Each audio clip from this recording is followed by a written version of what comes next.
My father called you to his personal room. The message arrived just after midnight. His Highness requests your presence in his personal room immediately. I read it twice. Your father never summoned me without a reason. He was a man who preferred silence to unnecessary words. When he wanted to speak privately, even the entire palace seemed to become quieter. I put my phone down and looked through the window. Dubai was glowing beneath the darkness, but tonight the city felt strangely distant. I had a feeling this conversation was not going to be easy. I walked through the palace corridors toward your father's private wing. The guards opened the doors without asking questions. When I reached his personal room, I stopped outside. One of the guards knocked. A deep voice came from inside. "Come in," I entered. "Close the door." I did. Your father was standing beside the large window. His hands were behind his back. He did not turn around immediately. The silence between us lasted several seconds. Then he finally looked at me.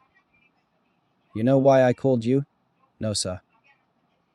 Good. His expression remained serious. "If you already knew, I would assume someone had been talking. I came here because you asked me to." "I know." He walked toward the large table in the center of the room and motioned for me to sit. I remained standing. I would rather stand. He studied me for a moment. "As you wish." He opened a drawer and removed a small folder. My eyes followed it. "What is that?" "Something concerning my daughter." My expression immediately changed.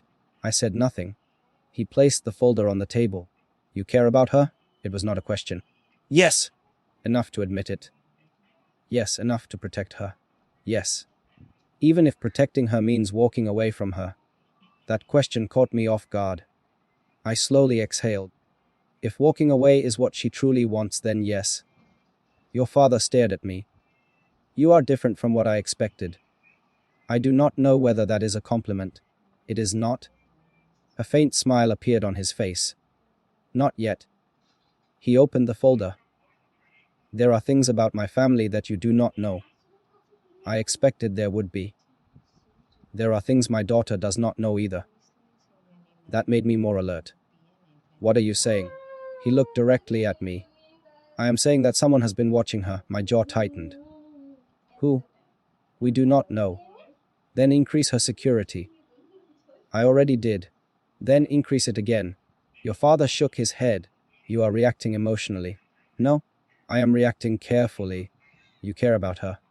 "Yes, and that makes you vulnerable." I did not answer. He continued. "Power does not make a man vulnerable. Love does." I looked away for a moment. He was not wrong. I will not deny that. He closed the folder. "Then listen carefully." I nodded. "If you intend to remain in my daughter's life, there are rules. I will hear them. First, you do not make decisions for her. I will not. Second, you do not use your position to pressure her. I will not. Third, you never make her feel trapped. I would never. Fourth," he paused, "if she tells you no, you accept it immediately." I met his eyes. "I already do." "I know." That answer surprised me. "You know, I have spoken to her." My heart skipped. "What did she say?" "That is between a father and his daughter." I nodded. "Fair enough." He leaned back in his chair. "She told me that you respected her boundaries." For a moment I could not speak. Then I quietly said, "She deserved that." Your father studied my face. "You really love her?" I looked down. "Yes." The word came out without hesitation. "I do." He stood. "Then understand something." I waited. "My daughter has been through enough. She does not need another man who wants to possess her." My voice became firm. "I do not want to possess her." "What do you want?" I thought about it. "I want her to choose me." Your father remained silent. "If she chooses me tomorrow, I will be grateful." I continued. "If she chooses someone else, I will be hurt. But I will respect her decision." He nodded slowly. "That is the answer I wanted." I looked at the folder again. "What exactly is happening?" He walked toward the window. "Someone is trying to create a problem between our families." Who we are investigating. Does she know? No.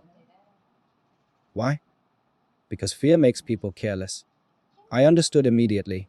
You want me to keep her calm. I want you to keep her safe. I can do that. Your father turned toward me. No. His voice was firm. You cannot do it alone. I raised an eyebrow. Then why call me here? Because I need to know whether you understand the difference between being her protector and being her owner.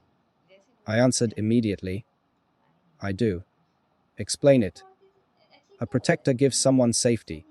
I paused. An owner takes away their choices. Your father nodded. And which one are you? A protector. He looked at me for several seconds.